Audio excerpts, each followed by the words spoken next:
राधे राधे कृष्ण कन्हैया गोपाल प्यारो मुरली बजैया।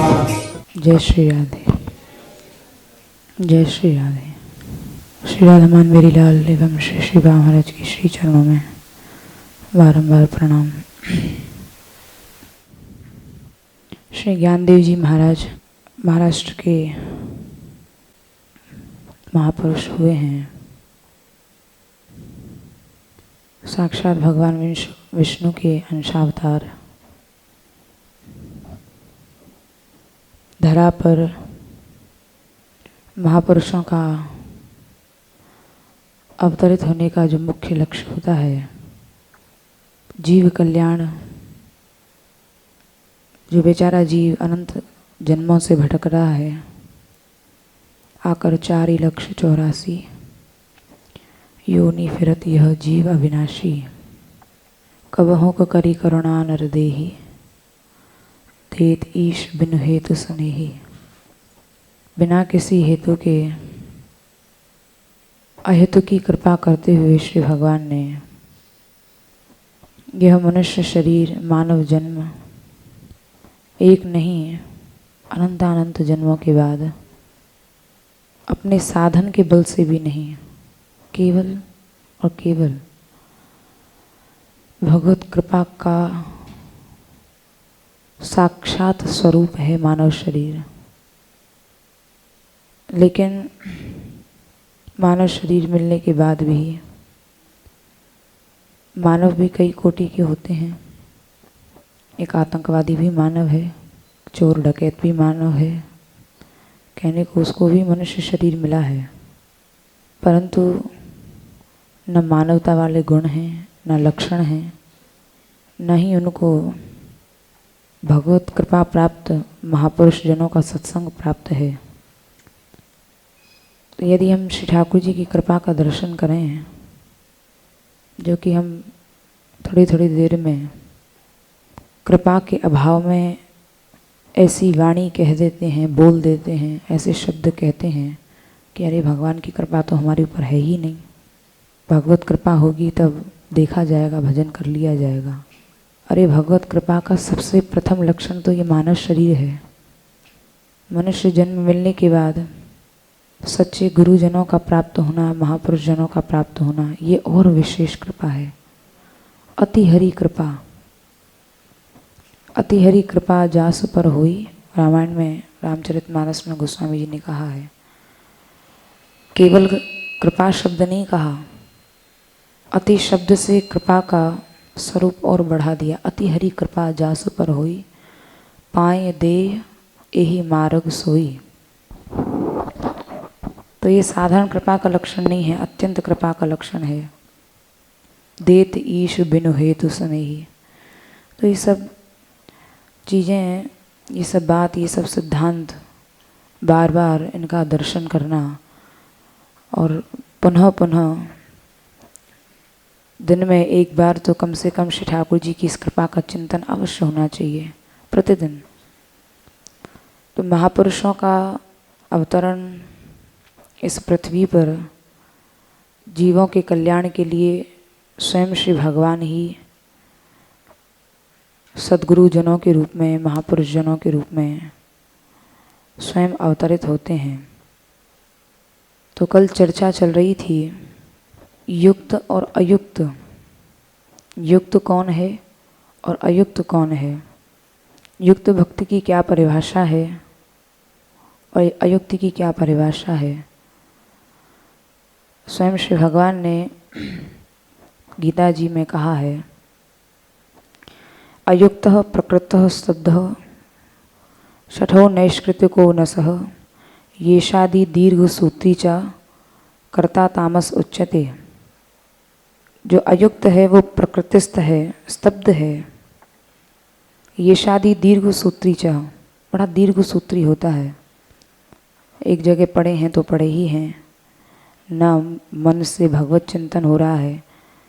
जहाँ मन का अलगाव श्री भगवान से हुआ एक क्षण को भी, वही अयुक्त है।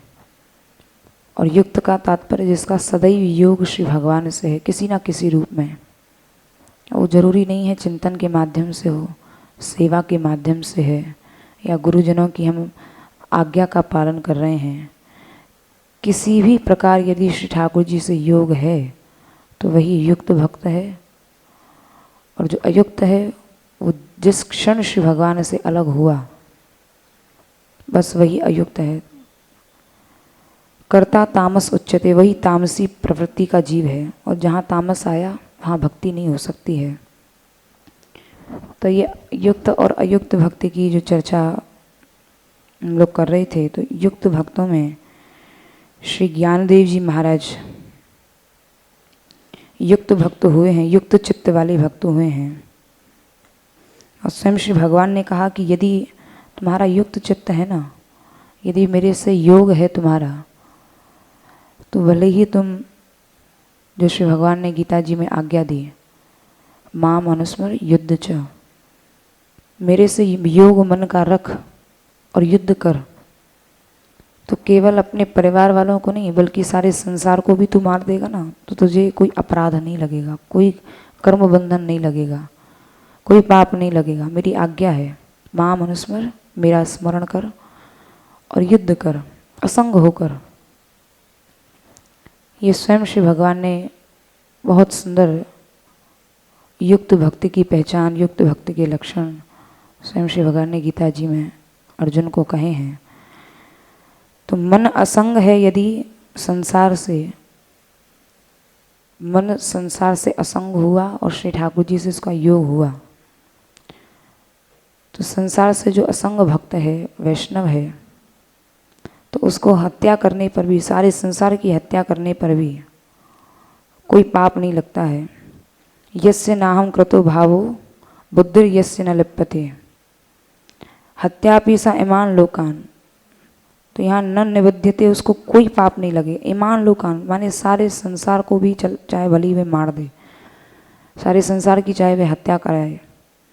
ये बात भगवान ने स्वयं कही है कि मैं देखो सारे संसार को बनाता हूँ। गीता जी में 9वें अध्याय में इस बात को स्पष्ट करते हुए 3 से 4 श्लोकों में श्री भगवान ने अर्जुन को कहा है कि देख अर्जुन, स्वयं अपना उदाहरण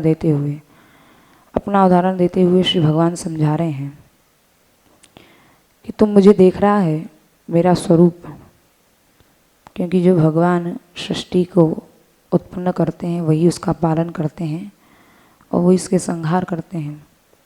किसी जीव में यह सामर्थ्य नहीं है कि सृष्टि को उत्पन्न करे, उसको बनाए, फिर उसका पालन भी करे और उसका संहार भी कर दे। यह तो भगवान के अंदर ही ये शक्ति है।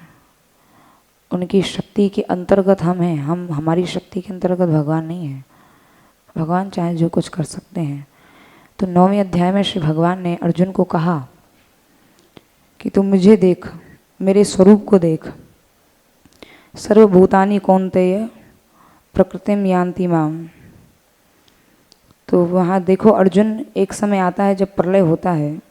ये सृष्टि का नियम है, समय पर सृष्टि होना, समय पर उसका पालन होना, और जब समय आता है तो भगवान उसका संहार भी करते हैं। तो समय के अनुसार जब श्री ठाकुर जी की इच्छा हो वो प्रकट करेंगे, उसका पालन करेंगे, संहार करेंगे।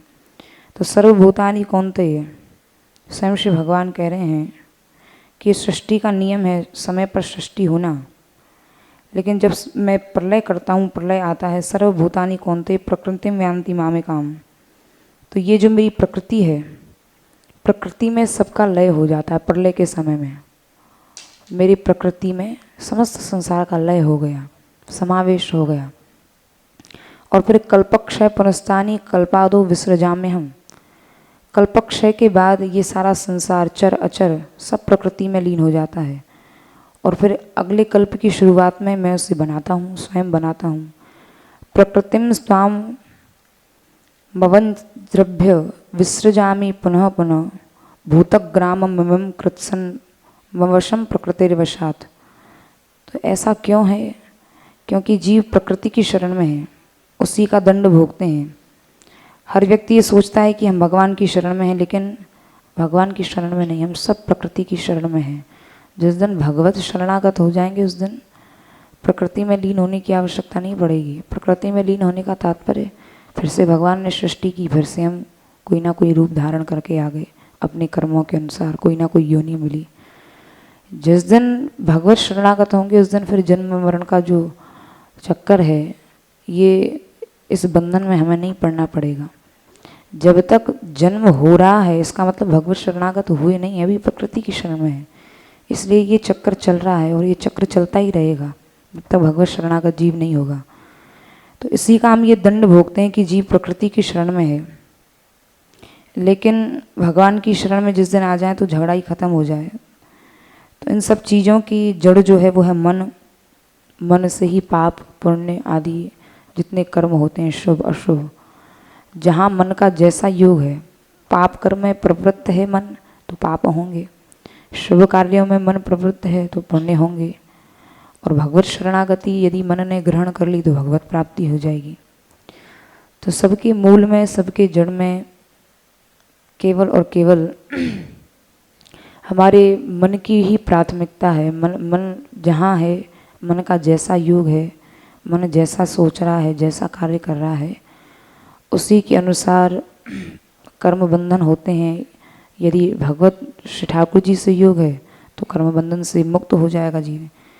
इसलिए स्वयं भगवान ने अपना उदाहरण देते हुए कहा कि यदि मन असंग है तो सारे संसार की भी हत्या कर दो तो भी पाप नहीं लगेगा।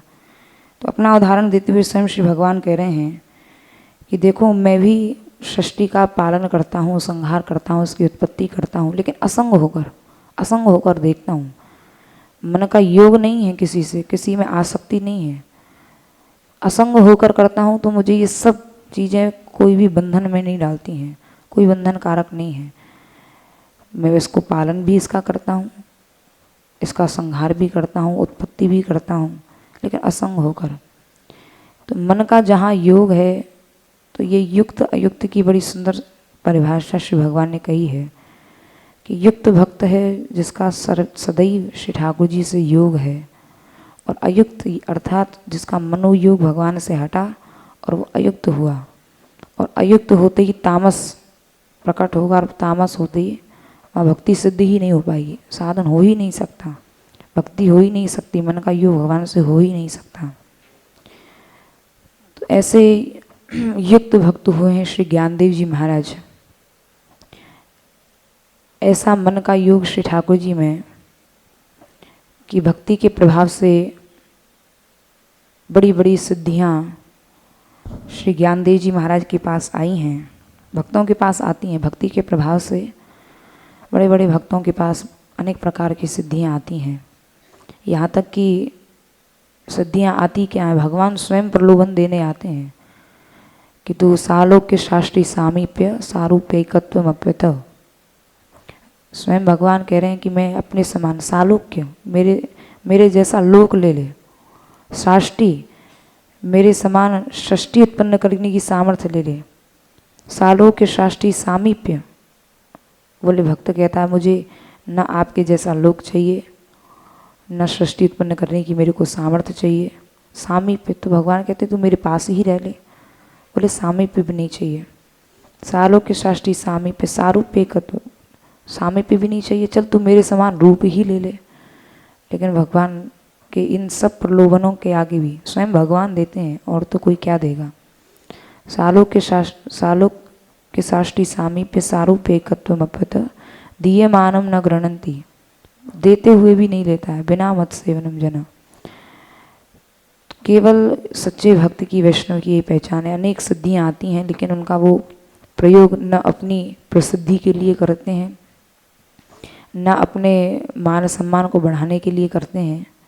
अगर कहीं कहीं उनको अपनी सिद्धियों का प्रयोग भी करना पड़े, चमत्कार महापुरुषजन भक्तजन दिखाएं भी, तो केवल और केवल श्री ठाकुर जी किसके सामीप्य बढ़ाने के लिए, जीव को भगवदोन्मुख करने के लिए, भगवान की ओर बढ़ाने के लिए, भक्ति के प्रति विश्वास कराने के लिए ही उनका प्रयोग करते हैं। अपने निज स्वार्थ के लिए उनका कोई प्रयोग नहीं होता है। तो श्री ज्ञानदेव जी महाराज महाराष्ट्र के जो परम भक्त सिद्ध भक्त हुए हैं, आपके जीवन काल में अनेक घटनाएं, अनेक लीला चरित्र आपके श्री प्रियादास जी महाराज ने अपने कवित्व के माध्यम से गाए हैं। और विष्णु स्वामी संप्रदाय दृढ़ ज्ञान देव गंभीर मति, कल हम लोगों ने सुना कि जिस समय भारत भ्रमण कर रहे थे, संपूर्ण तीर्थों का भ्रमण करते हुए वैष्णवों के साथ, भक्तों के साथ श्री ज्ञानदेव जी महाराज घूम रहे थे भक्ति का प्रचार करते हुए। कोई तीर्थ भ्रमण करना लक्ष्य नहीं था, सर्वत्र भक्ति का प्रचार हो, भक्ति की महिमा के विषय में बेचारे जीवों को, जो मनुष्य जन्म की उपलब्धि है, मनुष्य जन्म की जिसमें सार्थकता है, जिस कारण श्री भगवान ने यह जन्म दिया है, वह जीवों को पता पड़े। इसलिए तीर्थों का भ्रमण श्री ज्ञानदेव जी महाराज ने निवृत्तिनाथ जी, सोपान देव जी, श्री मुक्ताबाई और अन्य वैष्णवों के साथ श्री ज्ञानदेव जी ने किया है। तो जैसा मैं कल मुख सुन रहे थे कि स्वयं श्री विष्णु स्वामी जी, जो विष्णु स्वामी संप्रदाय है, आपने प्रकट होकर वृंदावन में जब आए हैं तो ब्रज की भूमि में आकर, और उसके लगभग 1-1.5 वर्ष पूर्व दैहिक रूप से श्री विष्णु स्वामी जी का धाम गमन हो चुका था। लेकिन जैसे भगवान के अंदर सामर्थ्य होती है, भगवत तत्व, भगवान जो तत्व है वो कभी मरता नहीं है, वो तो प्रत्येक कण में है, प्रत्येक सर्वत्र है श्री भगवान। वैसे ही भक्तों के अंदर भी ये सामर्थ्य होती है, वो जब चाहे जिस जीव के ऊपर कृपा करें उसको दर्शन दे सकते हैं। जैसे कि हरिराम व्यास जी के भी चरित्र में प्राप्त होता है कि उनको श्री कबीरदास जी महाराज ने प्रकट होकर दर्शन दिया था, जबकि वो उससे 300-400 वर्ष पूर्व पहले ही चले गए थे। तो महापुरुषों के अंदर सामर्थ्य होती है, वो जब जिसके ऊपर कृपा करें उसको वो दर्शन दे सकते हैं। तो विष्णु स्वामी संप्रदाय जिनसे प्रकट हुआ है, यही फिर संप्रदाय आगे चल के बल्लभ कुल या पुष्टि मार्ग नाम से प्रसिद्ध हुआ। तो श्री विष्णु स्वामी जी ने प्रकट होकर वृंदावन में, ब्रज की भूमि में इनको दीक्षा दी है, संप्रदाय के विषय में बताया है। और वृंदावन होते हुए पुनः श्री मुक्ताबाई, ज्ञानदेव जी, सोपान देव जी, निवृत्तिनाथ, श्री पंढरीनाथ भगवान के दर्शन करने के लिए पंढरपुर आए हैं। और पंढरपुर में मंदिर में आकर बहुत वैष्णव समाज मंदिर में एकत्रित है। समस्त वैष्णव श्री पंढरीनाथ भगवान के दर्शन कर रहे हैं। पंढरीनाथ भगवान के मंदिर में सब वैष्णवों को पता पड़ा कि परम सिद्ध और परम वैष्णव महापुरुष, महाराष्ट्र के हमारे परम वैष्णव महापुरुष आ रहे हैं, श्री ज्ञानदेव जी महाराज श्री पंढरीनाथ भगवान के दर्शन करने के लिए। तो श्री पंढरीनाथ भगवान भी आज बड़े प्रसन्न हैं कि ज्ञानदेव जी आ रहे हैं, ज्ञानदेव जी का दर्शन हमें मिलेगा। तो आज श्री ठाकुर जी भी बड़े प्रसन्न हैं और बहुत ही उद्दाम भाव से वहाँ बहुत सारे वैष्णव हैं, हजारों वैष्णवों के साथ सबने खूब नाम संकीर्तन किया है। और वहाँ श्री ज्ञानदेव जी को सबसे पहला दर्शन और सबसे पहली मुलाकात वहाँ नामदेव जी की भी हुई है, नामदेव जी मिले हैं। ऐसे भगवती साक्षात विष्णु भगवान के अंशावतार ज्ञानदेव जी का जब दर्शन हुआ है, नामदेव जी को हाथ जोड़कर प्रणाम किया, खूब नाम संकीर्तन वहाँ हुआ है। नामदेव जी जब वहाँ ज्ञानदेव जी को मिले हैं, कीर्तन भी हुआ है, समस्त भक्त वैष्णव एक दूसरे से मिले हैं। लेकिन जिस समय श्री ठाकुर जी को यह ज्ञान हुआ कि ये ज्ञानदेव जी हैं और बहुत कीर्तन हो रहा है, तो श्री भगवान इतने प्रसन्न हुए कि श्री ज्ञानदेव जी को स्वयं अपने हृदय से श्री भगवान ने वहाँ पंढरीनाथ भगवान ने लगाया है। लेकिन इस लीला का दर्शन केवल वहाँ मंदिर में 5 लोगों को ही हुआ, मुक्ताबाई, श्री ज्ञानदेव जी, सोपान देव, निवृत्तिनाथ और नामदेव जी महाराज को। तो नामदेव जी महाराज ने जब ये देखा कि ज्ञानदेव जी को स्वयं श्री पंढरीनाथ भगवान ने अपने हृदय से लगाया, ये तो बहुत ही उच्च कोटि के कोई महापुरुष हैं, तभी भगवान इनको हृदय से लगाए हैं। लेकिन ज्ञानदेव जी के हृदय, नामदेव जी के हृदय में यह बात आई कि आज हम इतने दिन हो गए श्री ठाकुर जी की सेवा में, स्वयं श्री ठाकुर जी श्री पंढरीनाथ भगवान हमारे हाथ से भोजन भी करते हैं, हमारे साथ लीला भी करते हैं, वार्तालाप भी करते हैं, लेकिन आज ज्ञानदेव जी को जैसा अपने हृदय से श्री भगवान ने लगाया है वैसा आज तक हमें तो कभी नहीं लगाया। इसका क्या कारण है? और उनको बड़ा मन में यह हृदय मन की बात आई, इसका कारण क्या है? और जो कि हम लोग नामदेव जी के चरित्र में शायद सुना होगा कि जब यह मन में उनकी बात आई, क्योंकि अभी किसी महापुरुष का सीधे सीधे श्री नामदेव जी को दर्शन तो हो गए, भगवत प्राप्ति तो हो गई, श्री भगवान का दर्शन भी हुआ, श्री भगवान उनके साथ लीला भी कर रहे हैं, बात भी कर रहे हैं, लेकिन अभी किसी महापुरुष की उनके ऊपर कृपा न होने के कारण श्री भगवान ने उनको हृदय से नहीं लगाया। तो नामदेव जी के हृदय में जब ये बात आई और श्री पंढरपुर में जब ज्ञानदेव जी आए हैं तो वहाँ पर गोराई कुम्हार के घर पर श्री ज्ञानदेव जी रुके हैं। तो नामदेव जी को पता चला कि ज्ञानदेव जी गोराई कुम्हार के यहाँ रुके हैं। तो नामदेव जी गए वहाँ सत्संग करने के लिए। बहुत सारे वैष्णव बैठे हुए थे। मुक्ताबाई की उस समय आयु थी मात्र 13-14 वर्ष की, छोटी थी। तो वहाँ गोराई कुम्हार के घर जब रुके हुए थे तो जैसे कुम्हारों के पास जो घड़े आदि बनाने के लिए थापी वगैरह होती है, उनके औजार जो होते हैं, तो थापी को देखकर मुक्ताबाई ने कहा कि गोराई काका ये थापी किस काम की है? तो वहाँ गोराई भक्त ने कहा कि बेटी ये थापी जो है यह देखने के लिए है कि कौन सा घड़ा कच्चा है कौन सा पक्का है। तो ठोक ठोक के हम लोग देखते हैं कि कौन सा घड़ा ठीक है, अभी पका है कि नहीं ठीक से। तो जो कुम्हार लोग होते हैं वो घड़े आदि को देखने के लिए हाथ को अंदर रख के और उसमें थापी से मारते हैं कि घड़ा कच्चा है कि पक्का है। तो कच्चा रह जाता है तो फिर उसको फिर से पकाते हैं। तो वहाँ मुक्ताबाई ने कहा अच्छा गोराई काका यह देखने के लिए है, चलो मैं भी देखती हूँ कि यहाँ कितने घड़े कच्चे हैं कितने पक्के हैं। अब वहाँ घड़े से तात्पर्य कोई मिट्टी का घड़ा नहीं। अब वहाँ जितने भक्त वैष्णव बैठे हुए थे वहाँ मुक्ताबाई ने लेकर थापी और जितने वहाँ वैष्णव भक्त बैठे हुए थे सबके पीठ पर ठोक ठोक के देखने लगी, मार मार के जब देखने लगी तो सब वैष्णव जो थे वो सब हंसने लगे। भक्त जो थे कि बालिका है, छोटी हैं, और किसी ने ध्यान नहीं दिया इस बात का।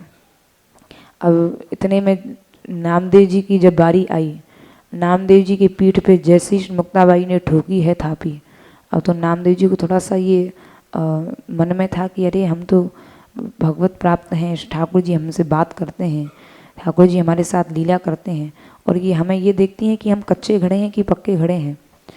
तो नामदेव जी तो एकदम वहाँ समस्त वैष्णव संत समाज बैठा हुआ था, सब सत्संग कर रहे थे, नाम संकीर्तन कर रहे थे।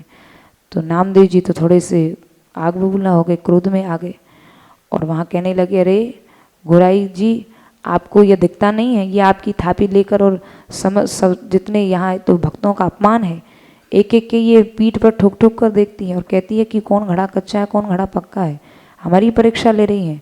इतना भक्तों का अपमान यहाँ आपके घर में हो रहा है, ये ठीक नहीं है, हम यहाँ से उठकर जा रहे हैं। तो वहाँ नामदेव जी को थोड़ा सा क्रोध आ गया। तो जब ऐसे थोड़े से क्रोध में जब ऐसी बात कही श्री नामदेव जी ने, तो यह सुनते ही मुक्ताबाई ने कहा कि गोराई काका और तो सब घड़े पक्के निकले, एक ही घड़ा कच्चा निकला नामदेव, और तो कोई कुछ नहीं बोला, यही सबसे पहले बोले हैं। तो उनको यह बोले हम कच्चे घड़े कैसे रहेगा, उनको बड़ा अपमान लगा। तो श्री भगवान ने वहाँ जिस समय श्री ज्ञानदेव जी महाराज के द्वारा उनकी गुरु दीक्षा हुई है और गुरु रूप में ज्ञानदेव जी को स्वीकार किया है, क्योंकि अब तक कच्चे घड़े के रूप में थे इसलिए श्री ठाकुर जी ने उनको स्वीकार नहीं किया। लेकिन जिस दिन ज्ञानदेव जी महाराज ने उनको स्वीकार किया है तो उस दिन स्वयं श्री भगवान ने हृदय से श्री नामदेव जी को लगाया। तो नामदेव जी ने वहाँ पूछा कि प्रभु आज तक इतने दिन तक आप हमारे साथ लीला करते रहे और खूब हमारे साथ हमारे हाथ से खूब भोग आरोगते रहे, खूब हमारे साथ बातें भी की हैं, लेकिन आज तक आपने हृदय से नहीं लगाया, आज आपने कैसे हृदय से हमें लगा लिया? बोले उसका कारण है कि अब तक तुम कच्चे घड़े थे, लेकिन आज तुमको हमारे परम वैष्णव और हमारे ही साक्षात स्वरूप श्री ज्ञानदेव जी महाराज ने तुमको अंगीकार कर लिया, इसलिए आज मैंने भी तुमको अंगीकार किया, आज मैंने भी तुमको अपने हृदय से, अपने वक्षस्थल से लगाया है। तो जब श्री ज्ञानदेव जी महाराज ने नामदेव जी को स्वीकार किया, उनको हृदय से लगाया और गुरु रूप में नामदेव जी ने ज्ञानदेव जी को स्वीकार किया है, तब श्री पंडरीनाथ भगवान ने नामदेव जी को अपने हृदय से लगाया है। तो ऐसे परम युक्त भक्त श्री ज्ञानदेव जी महाराज पंडरीनाथ भगवान के खूब दर्शन किए हैं। कुछ दिन पंढरपुर में रहे और कुछ दिन पंढरपुर में रहने के बाद फिर पुनः आलंदी अपने समस्त भक्त वैष्णव समूह के साथ, क्योंकि इस समय तीर्थ भ्रमण, तीर्थ यात्रा, भगवत दर्शन करते हुए विचरण कर रहे थे। पंढरपुर में रहने तो आए नहीं थे, क्योंकि भक्ति का प्रचार करना था घूम घूम कर। तो श्री ज्ञानदेव जी महाराज जब चले गए हैं तो बहुत मना किया है श्री ज्ञानदेव जी, नामदेव जी ने कि मैं आपके बिना कैसे रह पाऊँगा, आप यदि चले गए तो। और वहाँ पर श्री ज्ञानदेव जी के साथ भी जाने की इच्छा है नामदेव जी को, मैं जाऊं कैसे, लेकिन मैं भगवत दर्शन भी कैसे छोड़ूं। यदि मैं ज्ञानदेव जी के साथ चला जाता हूं तो मुझे श्री पंडरीनाथ भगवान के दर्शन नहीं होंगे, तो क्या किया जाए। गुरु के साथ भी जाने की इच्छा है। तो श्री भगवान से प्रार्थना की है श्री नामदेव जी महाराज ने कि देखिए मैं आपके दर्शन के बिना भी नहीं रह सकता हूँ, और मैं अब अपने श्री ज्ञानदेव जी में अपने गुरु के बिना भी नहीं रह सकता हूँ, मैं क्या करूं, आप कुछ मार्गदर्शन करिए। यदि आप मुझे यह आज्ञा देंगे कि श्री ज्ञानदेव जी के साथ तुम चले जाओ तो मुझे आपके दर्शन कैसे होंगे, और यदि मैं आपके दर्शन करने के लोभ से यहाँ पंढरपुर में रुकता हूँ तो मुझे गुरु के दर्शन कैसे होंगे। तो आप बड़े सोच विचार के उत्तर दीजिएगा। तो चरणों में जाके प्रार्थना की है, ज्ञानदेव जी से पूछा है कि मैं क्या करूँ, समझ में नहीं आ रहा है, भगवत दर्शन मेरे छूटेंगे। तो ज्ञानदेव जी गए हैं, श्री भगवान पंडरीनाथ भगवान से कहा है, प्रभु आप नामदेव को आज्ञा दीजिए मेरे साथ जाने की। तो नामदेव जी ने पहले ही सचेत कर दिया था प्रभु को, देख लीजिएगा, बड़े सोच विचार कर उत्तर दीजिएगा। यदि आपने यह कह दिया कि तुम चले जाओ तो मैं तुम्हारे दर्शन कैसे करूँगा, यदि तुमने आज्ञा नहीं दी तो हमारे गुरुदेव रुष्ट हो जाएंगे, तो अब क्या करें। तो स्वयं श्री भगवान ने कहा, नामदेव तुम जाओ ज्ञानदेव जी के साथ, आज्ञा दी है, और तुमको मेरे सदैव श्री ज्ञानदेव जी के साथ मैं कहता हूँ तुम्हें दर्शन होंगे। तो वहाँ श्री नामदेव जी ने कहा, प्रभु आपके दर्शन कैसे होंगे, आप तो इस स्वरूप में यहाँ पंढरपुर में विराजे हुए हैं, आप पंडरीनाथ भगवान के रूप में विराजे हुए हैं, आप पंढरपुर में वैष्णवों को, भक्तों को दर्शन देंगे या आप हमारे साथ जाएंगे। तो वहाँ स्वयं श्री भगवान ने कहा कि अरे नामदेव, तुमको अभी तक इतना ज्ञान नहीं हुआ, नाम ज्ञानदेव जी के रूप में साक्षात तुमको मैं प्रतिदिन दर्शन दूंगा, ज्ञानदेव जी के स्वरूप में ही मेरे दर्शन तुमको होंगे। क्योंकि ये स्वयं श्री भगवान ने भागवत जी में लिखा है कि गुरुओं में ईश्वर की भावना हो, गुरु श्री ईश्वर भावना, आचार्य माम विजानीयात नाव मन्नेत करचित, न मर्त बुद्ध्या सुयेत सर्वदेवमयो गुरु। आचार्य गुरुजन साक्षात मेरा ही स्वरूप है। यदि इनमें भावना हो तो साक्षात श्री भगवान गुरु रूप में दर्शन देते हैं। तुमको इन्हीं के रूप में मेरा प्रतिदिन दर्शन होगा, तुम चिंता मत करो। ज्ञानदेव जी के साथ तुम जा सकते हो।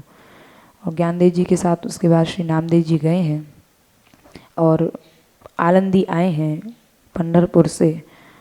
बहुत से भक्त वैष्णव समूह श्री ज्ञानदेव जी के साथ आलंदी में आए, पधारे, अनेक चमत्कार किए हैं, जिन चमत्कारों को हम लोगों ने सुना कि चांदेव जैसे बड़े सिद्ध योगी को भी भक्ति के प्रभाव से उनकी सिद्धि को भी दिखा दिया कि सिद्धि बड़ी नहीं है, भक्ति बड़ी है, भक्ति का प्रभाव बड़ा है।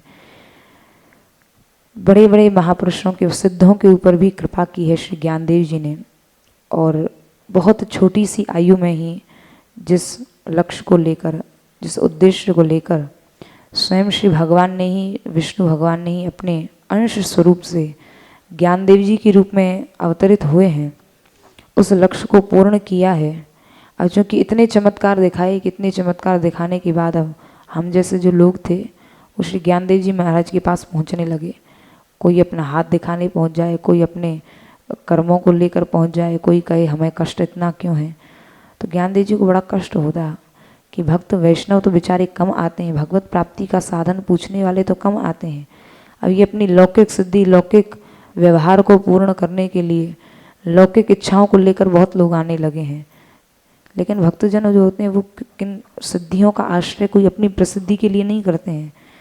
तो ज्ञानदेव जी बहुत छोटी सी आयु थी, 21 वर्ष की आयु हुई और 22वें वर्ष में भी प्रवेश ही किया था। भक्तमाल जी में ऐसा वर्णन आता है कि अनेक अद्भुत चमत्कार दिखाए और ज्ञानदेव जी ने देखा कि अब हमारा जो लक्ष्य था श्री ठाकुर जी की कृपा से जो भगवत इच्छा थी उसको हमने पूर्ण किया, अब हमारे समाधि लेने का समय आ गया है। तो श्री ज्ञानदेव जी महाराज के हृदय में समाधि लेने का विचार आया कि समाधि अब ली जाए। तो समाधि लेने के लिए क्या किया जाए, किससे आज्ञा लें, क्योंकि बड़े हैं श्री ज्ञानदेव जी, इनको कौन आज्ञा देगा। तो समाधि लेने के लिए सब वैष्णव के साथ श्री पंढरीनाथ भगवान का दर्शन करने के लिए गए हैं पंढरपुर में, और श्री पंढरीनाथ भगवान के सामने खड़े होकर यह प्रार्थना की है, प्रभु आप आज्ञा करिए, अब हमें समाधि की आप आज्ञा दीजिए। तो जब यह भाव ज्ञानदेव जी का श्री पंढरीनाथ भगवान ने सुना है, तो श्री भक्तमाल जी में ऐसा वर्णन आता है कि यह बात सुन के, श्री ज्ञानदेव जी की बात को सुनकर श्री पंढरीनाथ भगवान के नेत्र सजल हो उठे। श्री पंढरीनाथ भगवान के नेत्रों में अश्रु आ गए कि आप ऐसी आज्ञा हमसे मांग रहे हैं, आप यदि समाधि ले लेंगे तो इन भक्तों का, इन वैष्णवों का क्या होगा। नेत्र सजल हो उठे श्री पंढरीनाथ भगवान के। और अब क्या करें, भगवत इच्छा, भक्ति की इच्छा को श्री भगवान भी नहीं टाल सकते हैं।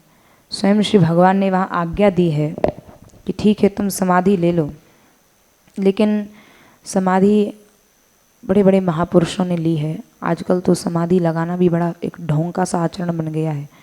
हर आदमी कह देता है हम तो समाधि हमारी लग गई। समाधि क्या है, समाधि का तात्पर्य क्या है, समाधि किसको कहते हैं, समाधि का स्वरूप क्या है। ये कोई समाधि कोई ऐसा नहीं कि चलता फिरता व्यक्ति कोई ले ले। तो श्री ज्ञानदेव जी महाराज ने समाधि की आज्ञा ली है और भगवत आज्ञा हो गई, श्री भगवान की इच्छा है कि अब हम समाधि लें। तो श्री ज्ञानदेव जी महाराज ने आलिंदी में आकर, आज भी वह स्थान है जहाँ ज्ञानदेव जी महाराज ने समाधि ली, जो जान अजान वृक्ष हैं, उन वृक्ष के नीचे संपूर्ण समाधि की तैयारियां हो गई कि श्री ज्ञानदेव जी महाराज समाधि लेंगे। और मात्र 21-22 वर्ष की श्री ज्ञानदेव जी महाराज की अवस्था है। साक्षात विष्णु भगवान के अंशावतार हैं, अलौकिक तेज है भक्ति का।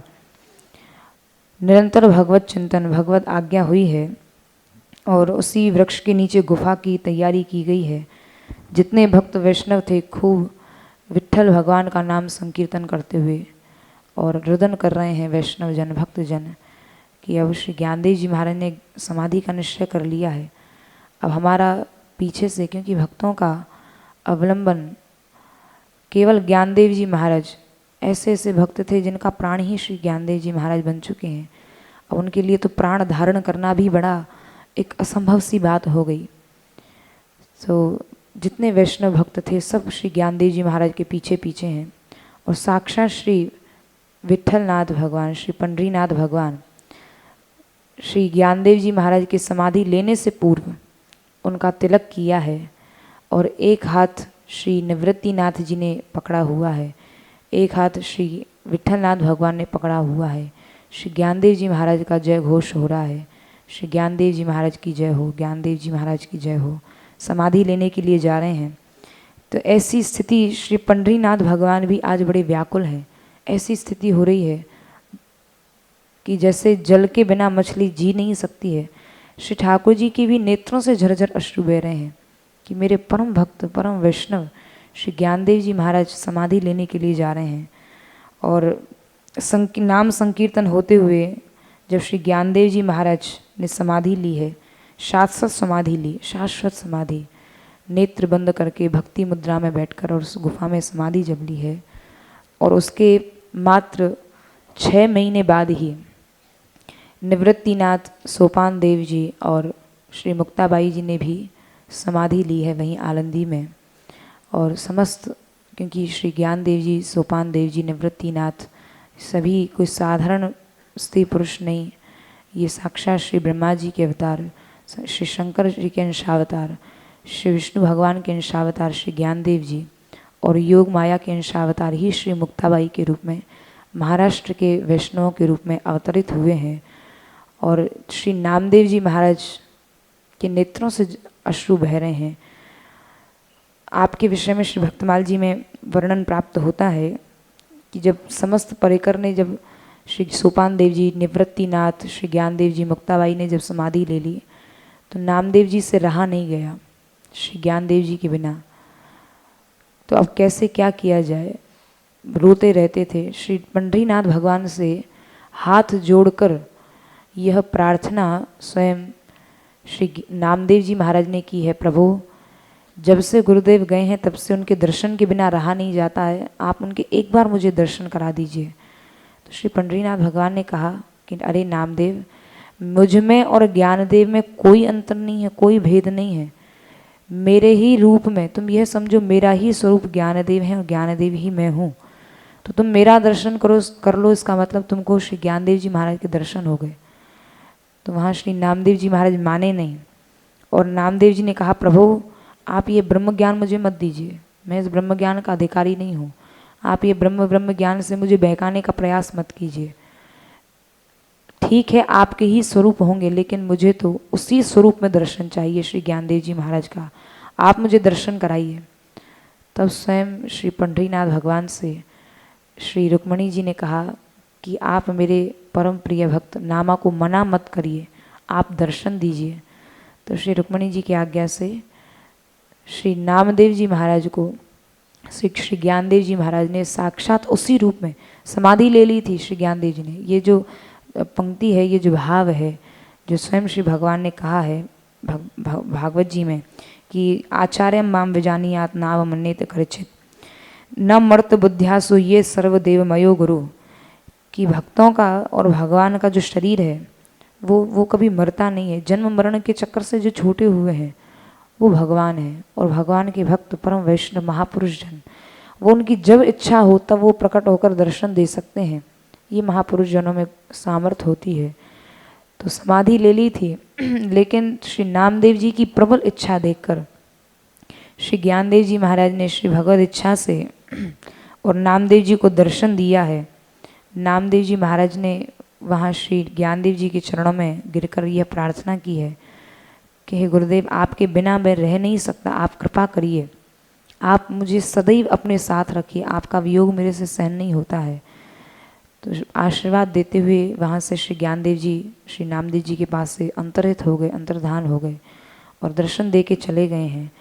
तो ज्ञानदेव जी के ऐसी विचित्र जिनका लीला है और जिनका चरित्र श्री नाभाजी महाराज ने गाया है, इसीलिए कहा श्री नाभाजी गोस्वामी जी ने जिस समय उनके चरित्र का वर्णन किया है कि नाम ज्ञानदेव जी महाराज विष्णु स्वामी संप्रदाय दृढ़ ज्ञानदेव गंभीर मति नाम त्रिलोचन शिष्य सूर्य शशि सदृश उजागर। ज्ञानदेव जी ने श्री नामदेव जी की भक्ति से प्रसन्न होकर और साक्षात समाधि लेने के बाद भी दर्शन दिया है। तो नाम त्रिलोचन, ये दो ही भक्त सूर्य चंद्र की तरह श्री नामदेव जी महाराज और श्री त्रिलोचन जी महाराज, ये ज्ञानदेव जी के सबसे मुख्य शिष्य हुए हैं और भगवत कृपा प्राप्त शिष्य हुए हैं। विष्णु स्वामी संप्रदाय दृढ़ ज्ञानदेव गंभीर मति नाम त्रिलोचन शिष्य सूर्य शशि सदृश उजागर गिरा गंग उनहारी काव्य रचना प्रेमाकर। श्री नाभा गोस्वामी जी कह रहे हैं कि ऐसे ऐसे सुंदर काव्यों की रचना श्री ज्ञानदेव जी महाराज ने की है, जैसे जो चांदेव पैंसेठी या जो गीता के ऊपर भाष्य लिखा श्री ज्ञानदेव जी महाराज ने। गिरा गंग उनहारी, गंग की तरह पवित्र, जिसने एक नहीं अनंत अनंत जीवों का कल्याण किया और आज तक भी इनके चरित्रों को सुनकर जीवों का उद्धार हो रहा है। गिरा गंग उनहारी काव्य रचना प्रेमाकर। गिरा गंग, गंग उनहारी का तात्पर्य गंग के समान पवित्र जिनकी वाणी।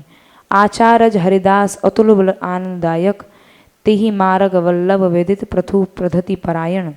नवधा प्रधान सेवा सुदृढ़ मन वच क्रम हरिचरण रति। विष्णु स्वामी संप्रदाय दृढ़ ज्ञानदेव गंभीर मति। ऐसे गंभीर मति वाले श्री ज्ञानदेव जी महाराज हुए, जिनकी ऐसी गंभीर मति और युक्त कोटि के, तो युक्त भक्त भी हुए हैं कृपानिष्ठ भक्ति भी श्री ज्ञानदेव जी हुए हैं, और साक्षात गंभीर मति वाले, जिसका श्री नाभाजी महाराज कह रहे हैं अत्यंत गंभीर मति वाले श्री ज्ञानदेव जी महाराज हुए हैं, जिनके अनेक चरित्र, चमत्कारी चरित्र, जिनके माध्यम से अनेकानेक जीवों का श्री ज्ञानदेव जी महाराज ने उद्धार किया है। साक्षात भगवान विष्णु के अंशावतार और स्वयं श्री पंडरीनाथ भगवान ने आपको हृदय से लगाया, और इन्हीं के श्री नामदेव जी महाराज, जिनके चरित्र को हम लोग पूर्व में सुन चुके हैं, और इनके एक शिष्य हुए श्री त्रिलोचन जी, जिनका हम लोग कल से चरित्र प्रारंभ करेंगे। ये दोनों शिष्य ही श्री ज्ञानदेव जी महाराज के सूर्य और चंद्र की भांति, जिनका जगत में विस्तार हुआ है, सूर्य चंद्र की भांति जिन्होंने भक्ति का प्रकाश फैलाया, ऐसे श्री त्रिलोचन भक्त और श्री नामदेव जी, ये श्री ज्ञानदेव जी के ही शिष्य हुए। तो यहाँ तक आज हम लोगों ने श्री ज्ञानदेव जी महाराज के चरित्र का श्रवण किया। कल से श्री त्रिलोचन भक्त के चरित्र का हम लोग श्रवण करेंगे। जय श्री राधे। जय श्री राधे। अभी आपने सुना ज्ञानदेव जी जिन्होंने समाधि लिया था और उन्होंने पुनः प्रकट होकर के दर्शन दिया, और नामदेव जी जिनकी भगवत प्राप्ति हो गई थी, फिर भी मुक्ताबाई ने उनको कच्चा घड़ा बताया, और नामदेव जी जिनको बचपन में ठाकुर जी ने दूध पिलाया था, उन्होंने भी पुनः गुरु शरण लिया। इससे पता पड़ता है कि कौन्तेय प्रतिजानी न मे भक्त प्रणश्यति, भक्त का नाश नहीं होता है, भक्त कभी भी प्रकट हो जाता है और न वो मरता है न जीता है, भक्त की सत्ता सदा रहती है। जय श्री राधे। कृष्णा कृष्णा